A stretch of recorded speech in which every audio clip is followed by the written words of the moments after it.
लोकसभा चुनाव के नतीजों के बाद से महायुति में लगातार खींचतान चल रहा है। शिंदे गुट ने बीजेपी और अजित पवार गुट पर निशाना साधा और विधानसभा चुनाव के लिए 100 सीटों पर दावेदारी ठोक दी। अजित पवार गुट पहले ही 90 सीटों की दावेदारी कर चुका है।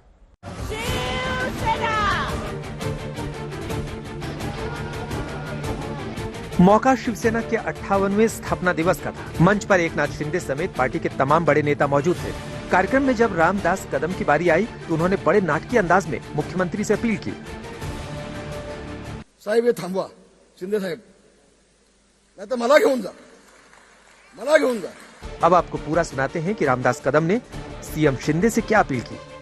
एक हात जोडून विनंती फक्त शिंदे साहेबांना आहे, आपल्या भाजपच्या नेत्यांना सांगा, आपल्या हात जोडून विनंती आहे। मला माहिती आहे कोण बोलणार नाही या विषयावरती, मला घेऊन जा मोदी साहेबांकडे, शहासाहेबांकडे। मी सांगेन की साहेब, वेळेवरती एकनाथ शिंदेचे जसे भाजपचे 2 महिने आधी उमेदवार दिले, तसे शिंदे साहेबांचे 15 उमेदवार 2 महिने आधी दिले असते, आज चित्र वेगळं दिसलं असतं।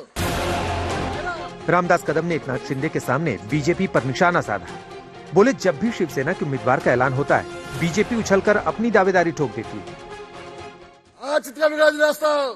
माझी भावनाताई खासदार म्हणून दिल्लीत गेली असती। माझा पाटील कुठं आहे, हेमंत कुठं आहे? माझा हेमंत दिल्लीत गेला असता। माझा नाशिकचा आमचा दिल्लीत गेला असता गोडसे। पण एकदा शिवसेनेचा उमेदवार एकनाथ शिंदेंनी जाहीर केला की भाजपची मंडळी उठली, आमची जागा हवे। हे काय भानगड काय? साहेब हे थांबवा, शिंदे साहेब। लगे हाथों रामदास कदम ने महाराष्ट्र विधानसभा के लिए 100 सीटों पर दावेदारी का इरादा भी जता दिया और ये भी कह दिया कि अगर अजीत दादा की एंट्री थोड़ी देर से होती तो ठीक रहता। क्रांतिकारी निर्णय घेतलेत महाराष्ट्राच्या इतिहासामध्ये। आतापर्यंत कुठल्याही मुख्यमंत्र्यांनी असे निर्णय घेतले नाहीत। असे निर्णय तुम्ही घेतलेत, तुम्ही तिघांनी घेतलेत।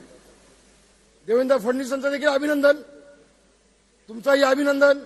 मागून आलेले आपले दादा थोड़े दिवस नसते आले तरी चाललं असतं। रामदास कदम की चुटकी के बाद अजीत पवार कैंप ने पलटवार किया। अमोल मिटकरी ने एक्स पर लिखा कि वक्त पर अजीत पवार की एंट्री ने शिंदे गुट को बचा लिया, नहीं तो चड्डी भी नहीं बचती। उधर शिंदे गुट की सीटों की दावेदारी पर बीजेपी ने जवाब दिया। कोई भी कुछ भी मांग कर सकता है, कोई 100 कर सकता है, कोई 125 भी कर सकता है। छगन भुजबल जी भी कहते हैं कि हमें 90-100 सीट चाहिए, रामदास जी भी कहते हैं हमें 100 सीट चाहिए। ये तो उनका अधिकार है कहने का, लेकिन अंतिम निर्णय मुझे लगता है सब मिलकर ही होगा। अब सीटों को लेकर शिंदे गुट की दावेदारी पर उद्धव गुट चुटकी ले रहा है। अरे भाई, आपको 15 लोकसभा की टिकट देकर भारतीय जनता पार्टी खुद 9 पर आ गई।